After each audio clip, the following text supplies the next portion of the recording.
குழந்தைகளை அடிக்காம திட்டாம கத்தாம ஒழுக்கத்தை நல்ல பண்புகளை சொல்லி கொடுக்கறது எப்படி அப்படிங்கிறதுக்கு ஏற்கனவே நமது சேனலில் 2 வீடியோ போட்டுட்டோம். இது 3வது பாகங்க. வழக்கமாகவே குழந்தைகளை டிசிப்ளின் பண்ணுறது, ஒழுக்கத்தை கற்றுக் கொடுக்கறது அப்படின்னாலே அடித்து கத்தி திட்டி அப்படி தான் நம்ம குழந்தைகளுக்கு அதை கற்றுக் கொடுக்க முடியும் அப்படின்னு நம்ம நினச்சிக்கிட்டு இருக்கிறோங்க. ஆனால் ஆய்வுகள் என்ன சொல்லுது அப்படி சொன்னால், நீங்கள் அடிக்கும் போதும் திட்டும் போது தான் குழந்தைகள் ஒழுங்காக கற்றுக்கிறது இல்லை, நற்பண்புகளை அவங்க கடைபிடிக்கிறது இல்லை அப்படி சொல்கிறாங்க. அது ஏன் அப்படிங்கிறத நீங்கள் வீடியோவுக்குள்ளே போகும்போதே கண்டுபிடிச்சிடுவீங்க. வாங்க ஒவ்வொரு பாயிண்டாக பார்த்துடலாம். முதல்ல பார்த்தீங்கன்னா, குழந்தைகள்கிட்ட நம்ம என்ன எதிர்பார்க்குறோமோ, குழந்தைகள் எப்படி நடக்கணும்னு நம்ம நினைக்கிறோமோ அதை முதல்ல பொறுமையாக குழந்தைகளுக்கு புரிகிறது மாதிரி நம்ம கற்றுக் கொடுக்கணுங்க. எப்படி குழந்தைகளுக்கு முதல்ல அந்த கையை பிடிச்சி ஆனா ஆவன்னா எழுத்துக்கள் எண்கள் இப்படி கற்றுக் கொடுக்குறோம் இல்லையா, அதே போல தான் நல்ல பண்புகளையும் பொறுமையாக அவங்களுக்கு புரிகிறது மாதிரி நம்ம சொல்லி கொடுக்கணுங்க. பெரியவங்களுக்கு மதிப்பு கொடுக்கணும், சாப்பாடை தூக்கி வீசக்கூடாது, பொம்மைகளை விளையாடிக்கிட்டு அதனுடைய இடத்துல வைக்கணும், கலைச்சலாம் போடக்கூடாது, வீட்டை சுத்தமாக வச்சுருக்கணும், ரூமை சுத்தமாக வச்சுருக்கணும், துணிகளை சுத்தமாக வச்சுருக்கணும்.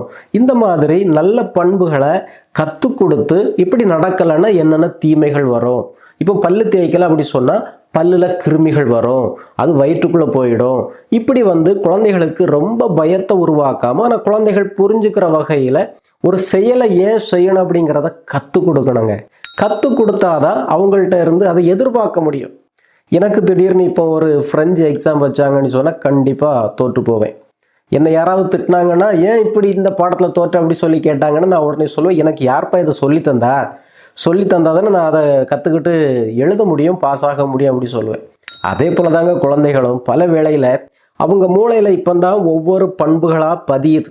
வீட்டிலையும் சரி பள்ளிக்கூடத்துலையும் சரி குழந்தைகளுக்கு குட் டச் பேட் டச் பற்றி கற்றுக் கொடுக்குற ஒரு விழிப்புணர்வு வந்திருக்குது இல்லையா. ஏன் குழந்தைகளுக்கு அது ஆபத்தாயிடும், குழந்தைகளுக்கு அது உண்மையிலே தெரியாது எது உண்மையான டச்சு, எது பாசமாக கிடைக்கிற டச்சு, எது மோசமான உணர்வோடு கிடைக்கிற டச் அப்படிங்கிறது குழந்தைக்கு உண்மையிலே தெரியாதபடி புரிஞ்சதுனால தான் அந்த விழிப்புணர்வு கொடுக்குறோம். அதே போல தாங்க குழந்தைக்கு மற்ற செயல்களும் எதை செய்தால் நல்லதாக போகும், எது மோசமான செயல் அது குழந்தைக்கு தெரியாதுங்க. குழந்தைய நீங்கள் கை நீட்டி அடிப்பீங்க அது தப்பு செய்த உடனே. அப்போ குழந்தை என்ன கற்றுக்கும்னா, அப்போ யார் தப்பு செய்தாலும் நம்மளும் கை நீட்டி அடிக்கலாம் போல, இப்படி மோசமானதுகளை தான் கற்றுக்குது. ஆக நல்லதுகளை சொல்லி கொடுக்கறதுக்கும் டைம் எடுங்க. பொறுமையாக உட்காந்து அந்த குழந்தைக்கு புரிகிறது போல். சில குழந்தைகளுக்கு சொன்னால் புரியும், சில குழந்தைகளுக்கு படங்களை காட்டி சொல்லி கொடுக்கணும், சில குழந்தைகளுக்கு செய்முறை. ஆக உங்கள் குழந்தைங்க எப்படி சொல்லி கொடுத்தா புரிஞ்சுக்குமோ அப்படி பக்குவமாக சொல்லி கொடுக்கணுங்க. மாடி வீட்டில் ஒரு 2 வயசு குழந்தையோட ஒரு குடும்பம் இருக்குதுன்னு வைங்க. அந்த குழந்தை எப்போதுமே ஜன்னல் வழியாக வெளியே உத்து பார்த்துக்கிட்டு தான் இருக்கும், அல்லது அந்த டெரஸ்ல இருந்து கீழே அப்படியே எட்டி பார்க்கறதுக்கு ஆசைப்படும், கீழே என்ன இருக்குதுன்னு பார்க்கறதுக்கு. அந்த குழந்தைகளுக்கு எப்போதுமே ஒரு ஆர்வம் இருக்குது இல்லையா. கீழே விழுந்தீங்கன்னா கை கால் ஒடிஞ்சு போகும், அது ரொம்ப டேஞ்சர் அப்படிலாம் சொல்லி கத்துவீங்க. குழந்தைக்கு அது புரியாதுங்க. கீழே விழுந்தா நமக்கு ஆபத்து அப்படிங்கிறது புரியவே செய்யாது. ஆக குழந்தைக்கு நீங்கள் பக்குவமாக கற்றுக் கொடுக்கணும்னா ஒரு நல்ல பழுத்த தக்காளி பழத்தை கையில் எடுத்துக்குங்க, மாடியிலேருந்து அப்படியே கீழே போடுங்க. அந்த தக்காளி கீழே விழுந்து உடையிறது அந்த குழந்தை பார்க்குது, இப்படி நம்மளும் விழுந்தால் நமக்கு அடிபடும் அப்படி சொன்னால் அந்த குழந்தை கற்றுக்கோங்க.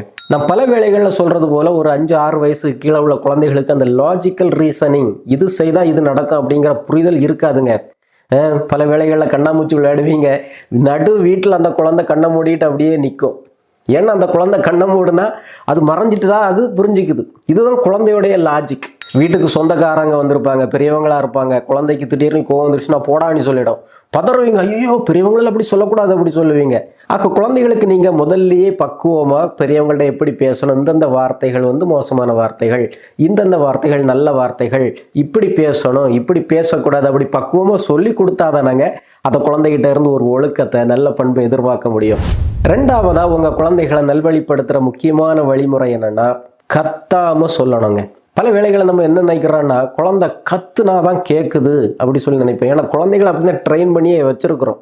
நம்ம பல வார்த்தைகளை பலபலான்னு பேசி அந்த குழந்தைக்கு அம்மா எது சொன்ன முக்கியமான வார்த்தை, எதை கேட்கணும் எதை கேட்கக்கூடாதுன்னே தெரிய மாட்டேங்குது. பல வேளையில் குழந்தைகள் பாடங்களை புரிஞ்சுக்காத போது டீச்சர் இப்படி தான் சொல்லும், ஏன்டா உன் மண்டையில் என்ன சொன்னாலும் ஏற மாட்டேங்குதுன்னு. ஏன்னா அறிவியல் சொல்லுது, நீங்கள் அவன் மண்டையில் ஏறுறது மாதிரி சொல்லலை. ஒரு குழந்தையினுடைய திங்கிங், டெசிஷன் மேக்கிங், ஒரு நல்லது கெட்டதை பகுத்தறிகிற தன்மை எல்லாமே இருக்கிறது ஃப்ரண்டல் லோபுங்க, மூளையினுடைய முன்மடல். நமது நெத்தி இருக்குது இல்லையா, அதுக்கு பின்னால் இருக்கிற ப்ரேஃப்ரண்டல் கார்டெக்ஸ். இதுதான் முக்கியமாக குழந்தையினுடைய கற்றலுக்கு காரணமாக இருக்குது. அது புதிய பழக்கங்களாக இருக்கலாம், அல்லது புதிய பாடங்களாக இருக்கலாம். நம்ம சொல்லி கொடுக்குறத நினைவில் வச்சுக்கிற, அதை திரும்ப எடுத்து செய்கிற, இந்த மாதிரி எல்லா பொறுப்பும் இந்த மூளையினுடைய முன்மடல் தான் செய்யுதுங்க. ஆக குழந்தைகிட்ட நேருக்கு நேராக நின்று பக்குவமாக பொறுமையாக சொன்னால் அந்த குழந்தை அதை உள்வாங்கிக்கோங்க. அந்த மூளை அதை ப்ராசஸ் பண்ணும். நம்ம இப்படி பொறுமையாக சொல்லாமல் குழந்தைகிட்ட கத்தும்போது மூளைக்க நடுப்பகுதியில், அதாவது இந்த வலது பக்க காதுக்கு பின்னால் இருக்கிறது அமிக்தலா அப்படிங்கிற ஒரு சின்ன குட்டி பையங்க, ரொம்ப சின்ன பகுதி மூளையில். ஆனால் ஒரு மனிதனுக்கு தோன்ற மிக ஸ்ட்ராங்கான உணர்வுகள் எல்லாமே இந்த அமிக்தலா தான் சுரக்குது. அது பயமாக இருக்கலாம், கோபமாக இருக்கலாம், எரிச்சலாக இருக்கலாம், டிப்ரெஷனாக இருக்கலாம், எல்லாருக்குமே காரணம் இந்த அமிக்தலா தான். அப்போ நீங்கள் கத்தும்போது இந்த உணர்வை தூண்டிடுறீங்க, முதல்ல பயத்தையோ அல்லது எரிச்சலையோ தூண்டி விட்டுறீங்க. ஆக இந்த அமிக்தலா வேலை செய்ய ஆரம்பிக்குது. இந்த ஃப்ரண்டல் கார்டெக்ஸ், அந்த கற்றலுக்கு காரணமாக இருக்கிற மூளையினுடைய முன்மடல் சைலண்ட் ஆகிடுது. சில ஆசிரியர்கள் நினைப்பாங்க, நான் ஸ்ட்ரிக்டாக இருந்தால் கத்துனா அடித்தா குழந்தை நல்லா படிக்கும்னு நினைப்பாங்க. உண்மையிலே பார்த்தீங்கன்னா அந்த ஆசிரியருடைய பாடங்களை தான் குழந்தை ஒழுங்காக படிச்சுக்காதுங்க. ஏன்னா அந்த ஆசிரியரை நினச்ச உடனே பயம் முன்னே வந்துடும். பயம் முன்னால் வரும்போது மூளையினுடைய முன்மடல் வேலை செய்யாது. அதனால தான் சொல்கிறோம், கத்தும்போது உங்கள் குழந்தை கற்றுக்காது. நீங்கள் என்ன சொன்னாலும் அந்த குழந்தைக்கு புரிஞ்சிக்காது. உனக்கு எத்தனை தடவை சொன்னாலும் புரியாதா அப்படி சொல்லுவீங்க. நீங்கள் எத்தனை தடவை சொன்னீங்க அப்படிங்கிறது முக்கியம் இல்லை, நீங்கள் எப்படி சொன்னீங்க அப்படிங்கிறது தான் முக்கியங்க. மூணாவதாக பார்த்தீங்கன்னா விளைவுகளை பயன்படுத்தணுங்க. குழந்தை செய்கிற ஒவ்வொரு மோசமான செயலுக்கும் இன்ன விளைவு அப்படிங்கிறத குழந்தைக்கு நீங்கள் கற்றுக் கொடுக்கணும். பழைய பதிவுகளை நான் சொல்லியிருக்கிறேன், குழந்தைக்கு சாய்ஸஸ் கொடுங்க அப்படி சொல்லி. அந்த சாய்ஸ் கொடுத்தோம், அந்த குழந்தை அதை சரியாக செய்யலை அப்படி சொன்னால் நீங்கள் அதுக்கான விளைவுகளை கொடுக்கணும். பல வேளையில் நமக்கு தெரிஞ்ச விளைவு என்ன, குழந்தை தப்பு செய்யும்போது ஒரு அடி. இந்த விளைவு குழந்தைக்கு எந்த வகையிலையும் பயன் தராது, கோபத்தை தூண்டும். குழந்தைக்கு பாதிப்பு வராமல் நீங்கள் நிறைய விளைவுகளை பயன்படுத்தலாம். டிவி நேரத்தை கட் பண்ணலாம், அல்லது ஒரு பெஞ்சு மேலே ஏற்றி விட்டுறலாம், அல்லது வழக்கமாக கொடுக்குற பாக்கெட் மணியை ஒரு நாளுக்கோ அல்லது அது செய்கிற தப்பை பொறுத்து ஒரு வாரத்துக்கோ நீங்கள் கட் பண்ணலாம். இப்படி நிறைய விளைவுகளை நீங்கள் புதுசாக கண்டுபிடிக்கலாங்க. சில விளைவுகள் இயற்கையாக கிடைக்கும், அதையும் நான் பழைய பதிவுகளை சொல்லியிருக்கிறேன். குழந்தை சாப்பிட அடம் பிடிச்சதுன்னு சொன்னால் அப்படியே விட்டுருங்க.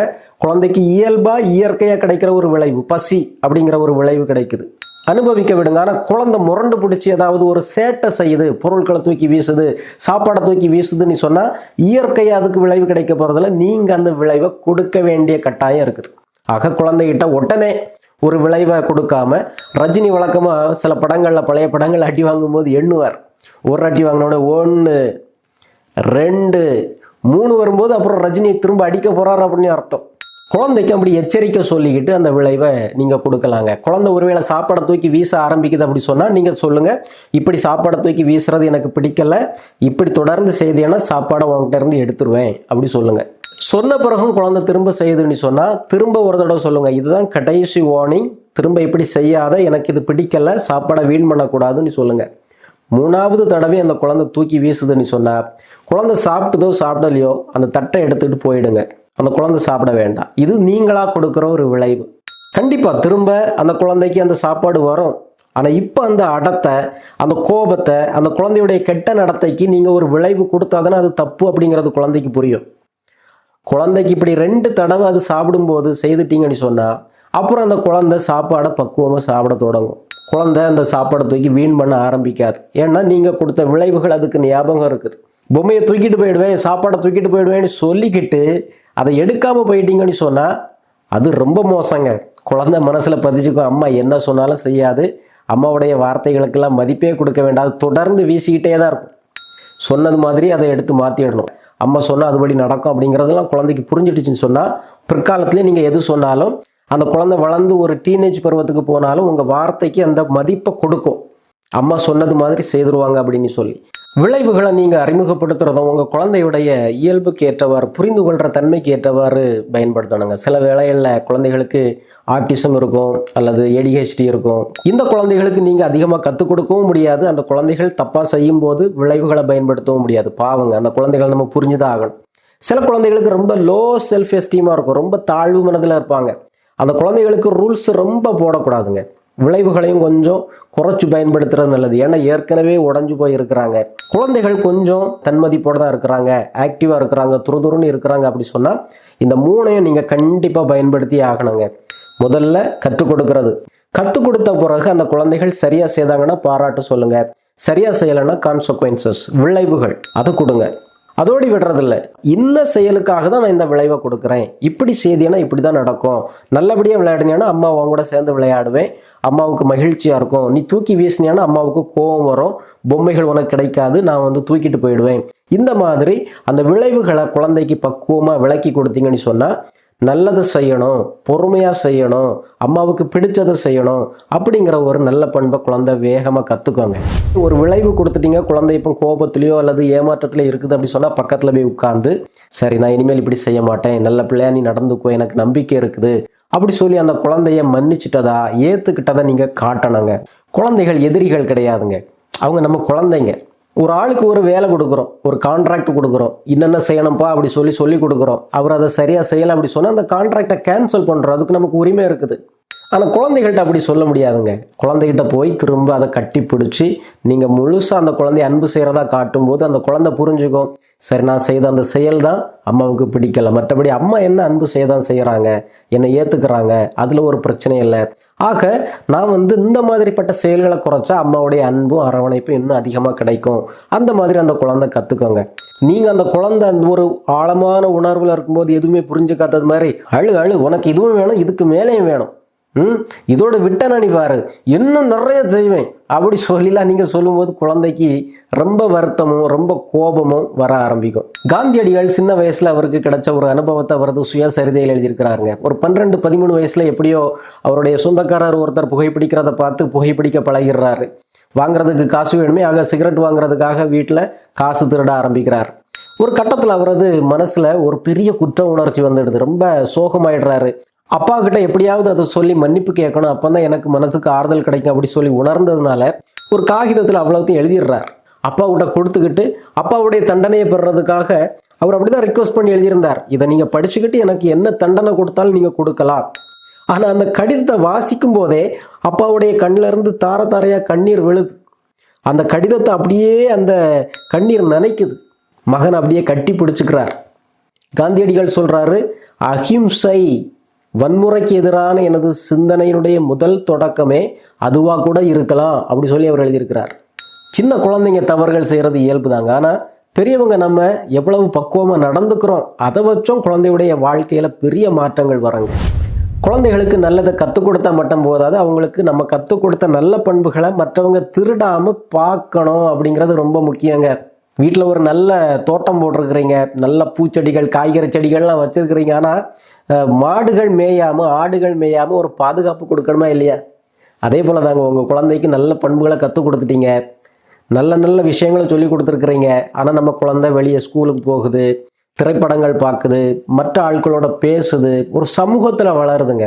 ஆல்பர்ட் பண்டோரா அப்படிங்கிற உளவியலாளர் குழந்தைகள் எப்படி புதிய பழக்கங்களை கற்றுக்குறாங்க அப்படிங்கிறதுக்கு ஒரு அருமையான ஒரு ஆய்வு நடத்தினாருங்க.